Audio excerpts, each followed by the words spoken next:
بسم الله الرحمن الرحيم والصلاة والسلام على أشرف المرسلين وعلى آله وصحبه أجمعين. Mesdames et messieurs, honorable assistance, donc je suis très honoré aujourd'hui de participer bien sûr aux travaux de cette conférence. Tout d'abord en tant que Ibn Khalifa, le fils de cette ville, qui m'est très cher, mais également en tant qu'enseignant-chercheur. Sincèrement, je suis très content, et par la même occasion, je félicite bien sûr toutes celles et ceux qui ont travaillé sur ce séminaire, sur cette conférence. Parce qu'effectivement, il s'inscrit dans le cadre d'un certain nombre de travaux que nous avons initiés, c'est-à-dire un certain nombre de chercheurs natifs et également invités à Kenevra. Ça a commencé bien sûr par la justice territoriale sur l'extension du noyau universitaire et nous voilà aujourd'hui sur le modèle de développement des zones montagneuses et rurales. Je ne vous cache pas sincèrement que je n'ai pas en fait une intervention ou une communication, c'est-à-dire prête. Vous voyez que l'intitulé de mon intervention porte sur la montagne, sur la loi de la montagne, ou le droit à la montagne, ou le droit de la montagne. Bref, les dénominations sont nombreuses. Mais justement, je suis là pour réfléchir avec vous sur la possibilité de mettre en place une loi. Parce qu'effectivement, le professeur Al-Ghali, c'est un professeur, bien sûr, de Sciences Po, mais également un professeur de droit public, et moi je suis un professeur de droit privé. Mais je pense, vous allez voir que nous allons se croiser. C'est l'intérêt d'ailleurs de cette journée. C'est de porter un regard croisé entre un certain nombre de disciplines et de chercheurs sur ce modèle de développement, bien sûr, qui nous interpelle tous. Comment mettre en place, bien sûr, des politiques publiques et comment, bien sûr, trouver un modèle adéquat pour résoudre, bien sûr, tous les problèmes qui sont inhérents, bien sûr, au développement et à la question du développement durable. Et donc, moi, je suis parti un petit peu c'est la démarche, en fait, et c'est ma méthodologie. Donc, je suis parti d'un certain nombre, bien sûr, de recherches en droit comparé. Et donc, je suis allé voir pourquoi au Maroc, il n'y a pas de loi régissant, bien sûr, les zones montagneuses. Et je parle de la zone et je reviens sur cette question de zone, parce que même ce titre pose problème. Al-Manatiq al-Jabaliya ou al-Qarawiyya. Et non pas la montagne et le monde rural ou le milieu rural. En France, en 1985, même en 1800, ils ont réfléchi à mettre en place un code rural. Et en 1985, ils ont mis une loi spéciale. C'est ce qu'on appelle la loi montagne. Il a été modifié plus tard. Et au Maroc, à part, bien sûr, un congrès international à Fès, où pour la première fois a été évoquée cette question, bien sûr, de loi de la montagne, personne n'en dit pas un mot. Et moi, en tant que chercheur, j'interpelle bien sûr le législateur marocain. Pourquoi il n'y a pas de loi réservée, bien sûr, à ces zones? D'autant plus que nous avons des études, et je rejoins ce qui a été dit par le professeur et mon collègue et confrère, le professeur Ghali, sur le rapport du Conseil économique et social. Parmi ces recommandations, la première recommandation, bien sûr, de ce Conseil est de dire qu'il faut mettre en place au Maroc, dans un premier temps, une loi cadre régissant la montagne. Il ne l'a pas appelé la montagne, mais il l'a appelé en fait le milieu rural, Al-Wasat al-Qarawi, Walis al-Jabali. Pourquoi? Est-ce que le milieu rural, c'est le milieu, bien sûr, c'est la montagne? Non. Je vais vous démontrer pourquoi. Et après, il dit, après bien sûr avoir mis en place cette loi cadre, on va évoluer vers un code rural. Et ce sont des recommandations, bien sûr, faites par un conseil qui a une notoriété scientifique dans le cadre, bien sûr, de ces recherches. Moi, en fait, tout le monde s'accorde qu'il y a des inégalités socio-économiques entre, bien sûr, le milieu rural et le milieu urbain, entre même le milieu rural et entre la montagne et le milieu rural. Le professeur Ghali également a évoqué quelque chose ou deux choses intéressantes dans son intervention. Et là, bien sûr, je fais toujours le lien. Il a évoqué la notion d'ordre public. Le maintien de l'ordre public nécessite bien sûr un cadre légal. On ne peut pas maintenir l'ordre public comme ça, parce que ça touche aux libertés, ça touche à la justice, etc. Mais également, il a évoqué la responsabilité de l'État. La responsabilité morale de l'État ou la responsabilité sociale de l'État, est-ce que c'est une responsabilité de résultat ou de moyens?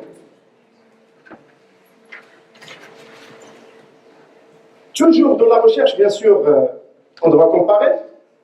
Les législations comparées, bien sûr, on met en place une réglementation spécifique pour la montagne, et je dis bien spécifique pour la montagne, et là j'interpelle bien sûr la règle de droit, pour répondre aux besoins et aux particularités, bien sûr, de la montagne.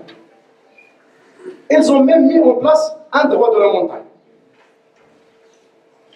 Mais moi, ce qui m'interpelle avec vous, c'est qu'en fait, je ne sais pas, certainement il y a des juristes parmi vous, la règle de droit, c'est une règle générale, permanente, abstraite et impersonnelle. Et d'ailleurs, c'est la Constitution qui le dit, non pas seulement la règle de la loi. Et là, je rejoins toujours mon confrère et collègue Oussad Ghali. Même si je suis un professeur de droit privé, je dois puiser, bien sûr, dans la hiérarchie des normes, dans la Constitution, pour ne pas puiser dans les dispositions internationales qui ont bien sûr la primauté sur le droit interne. L'article 6 de la Constitution marocaine prévoit dans son paragraphe 1er, donc je passe, nous sommes tous personnes physiques et morales, y compris les pouvoirs publics, égaux devant la loi, et on doit tous se mettre à cette loi. Ça veut dire que tous les Marocains sont égaux devant la loi. Ça veut dire qu'il n'y a pas lieu de mettre des lois spéciales pour des catégories spéciales. C'est ça que ça veut dire concrètement. Et d'ailleurs, la Constitution française de 1791 prévoit ceci. Il n'y a plus pour aucune partie de la nation, ni pour aucun individu, aucun privilège, ni exception au droit commun. Et c'est ça, à mon avis, qui pose problème pour le législateur marocain. Comment peut-on mettre en place une loi spéciale? Parce que derrière cette loi spéciale, en fait, on doit accompagner le développement. C'est ça l'intérêt. Mais l'accompagner, comment? Donc, on doit mettre en place une loi pour la montagne, une loi pour la ville, une loi, je ne sais pas, pour les plaines, une loi pour le littoral, une loi pour la mer, etc., etc. Et justement, ça va à l'encontre, bien sûr, de la généralité et de la globalité de la règle de droit. Mais pour moi, c'est-à-dire le fondement, parce qu'en fait, je cherche un fondement pour cette loi spéciale, ou pour ces dérogations qu'il faudrait mettre à la disposition, bien sûr, de ce monde rural et ce monde, bien sûr, et le milieu montagneux, ou les zones montagnardes. Également, dans le deuxième paragraphe de l'article 6 de la Constitution, vous avez bien sûr que les pouvoirs publics œuvrent à la création des conditions permettant de se prévaloir de l'effectivité, de la liberté et de la légalité. Ça veut dire, dans le cadre de ce qu'on appelle, et ça c'est l'article 40 de la Constitution, la solidarité nationale. Dans le cadre de la solidarité nationale, on doit mettre en place des dispositions permettant d'accompagner, bien sûr, ce monde rural qui est à la fois une contrainte et une richesse. Parce que la montagne et le monde rural n'est pas seulement une contrainte, c'est également une richesse. Mais comment peut-on mettre en place des règles permettant bien sûr à ce monde d'évoluer et de progresser? Donc vous remarquez aussi bien que moi que le législateur, bien sûr, dénote sa passion pour l'égalité. Autrement dit, il est contre tout ce qui est exception, tout ce qui peut mettre en péril, bien sûr, cette légalité de la loi.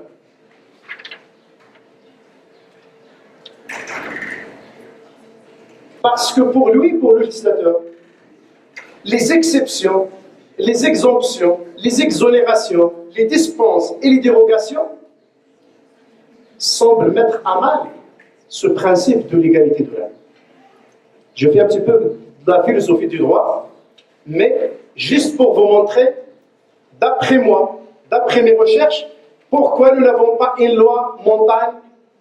Parce que ça a été fait en Italie en 1900, en France depuis 1800, le code rural, c'est plus général.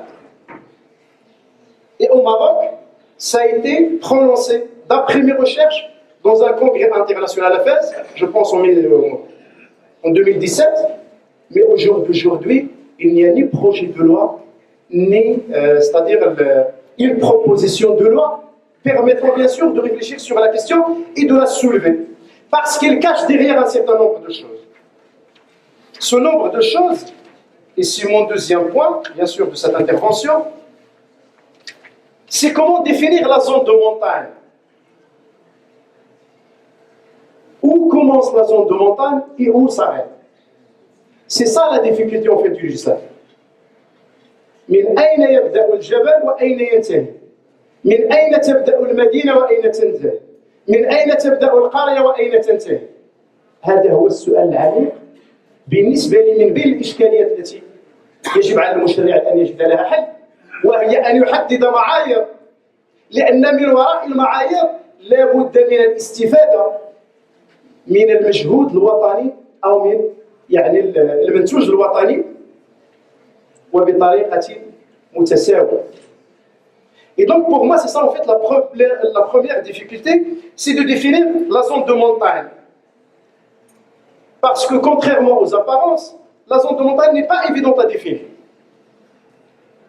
La montagne évoque l'altitude, la montagne évoque le relief, évoque le climat et évoque la vie humaine.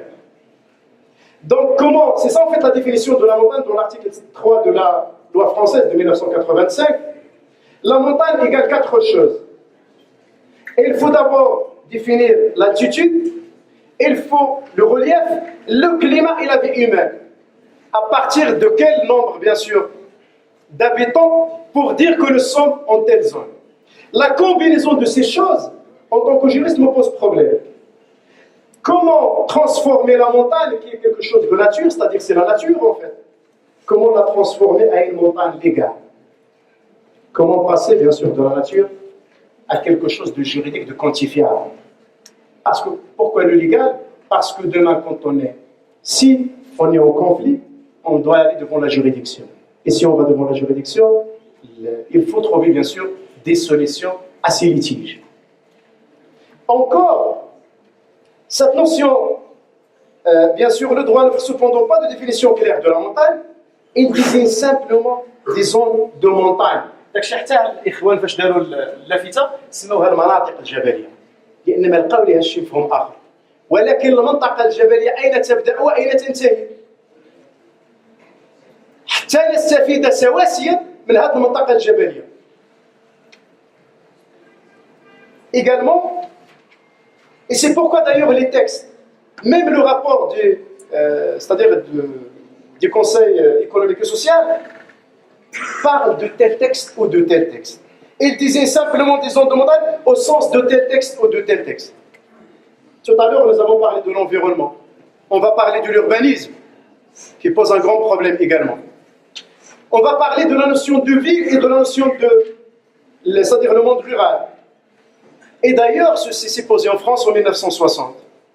L'exode rural en 1960 a poussé les autorités françaises à mettre en place ce qu'on appelle le droit de la ville. Mais plus tard, l'exode urbain a transformé la chose et on pense aujourd'hui à parler du droit de la campagne. Regardez cette dynamique, comment, bien sûr, influe sur la stratégie et, bien sûr, sur les politiques publiques. Le deuxième point qui me pose problème, c'est la contradiction entre la ville et la campagne. Ou sur ce qu'on appelle l'étalement urbain. Nous avons avec nous monsieur le directeur, bien sûr, de l'agence urbaine, grand ami, professeur, que je remercie beaucoup. Certainement, il va parler de cette notion de l'étalement urbain.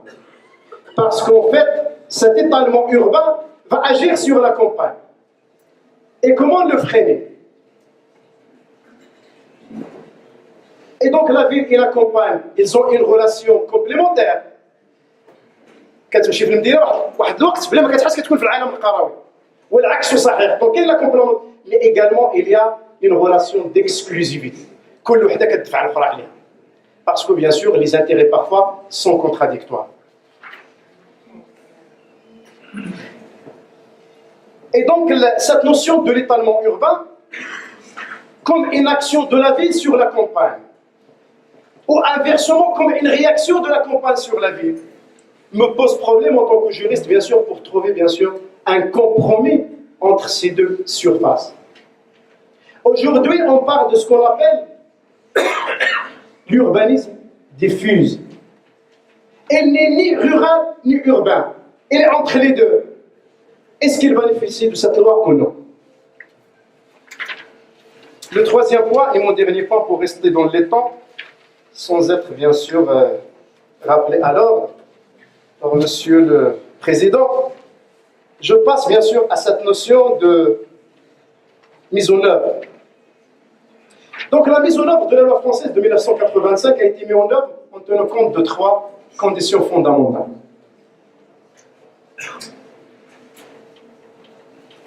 Parce qu'en fait, la campagne, comme je viens de le dire, c'est une richesse, mais également c'est un handicap.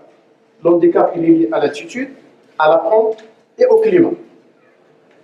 Et bien sûr, ces trois facteurs, ce sont ce qu'on appelle les facteurs qui définissent l'indice d'handicap. Parce qu'en fait, le plus important de cette loi, هي نوضعوا واحد القانون ونوضعوا معايير لجميع الجماعات التي تقع في هذا العالم القروي أو الجبلي يجب أن تستفيد من إعانات. والدولة ما غاديش دير هادشي. لأن دخلت في هذا الشيء هذا، أولا خاصنا نحددوا هاد المعايير اللي كنتكلم عليها واللي دولة أخرى حددتها وكتعطي عليها ce qu'on appelle en fonction d'un indice d'handicap. Et dans les régions, ما بين فرنسا ولا Russie, la Belgique, etc. cet indice et cette attitude varie. كاين واحد المسألة اللي عندها 300 متر ديال العلو كتستافد، وكاين منطقة أخرى عندها 800 وما كتستافدش. إلى غير ذلك parce qu'il faudrait mettre en relation et en combinaison ces trois facteurs, plus le facteur humain, pour définir effectivement cet indice d'handicap. Voilà mes chers amis, ma petite réflexion sur cette loi de la montagne et sur bien sûr les difficultés de sa mise en œuvre. Le dernier point, en fait, la loi de la montagne telle qu'elle est bien sûr mise en œuvre, on doit comparer. En fait, il est simple. C'est une étude technique. Ce sont bien sûr des indices et des paramètres qui définissent un certain nombre de critères. Et à partir de ces critères, on va classer les régions, montagnes, rurales, urbains, périurbains, etc. Et combien même de communes parfois bénéficient d'une autre commune. Il n'est pas rural, il n'est pas montagneuse, mais il bénéficie de communes voisines. Il faut également leur trouver un indice. Voilà mes chers amis les difficultés que je viens bien sûr de déceler. Et à mon avis en tant que juriste, qu'il faut résoudre pour mettre en place bien sûr une loi de la montagne et pour sa mise en œuvre. Je vous remercie de votre attention et je vous remercie.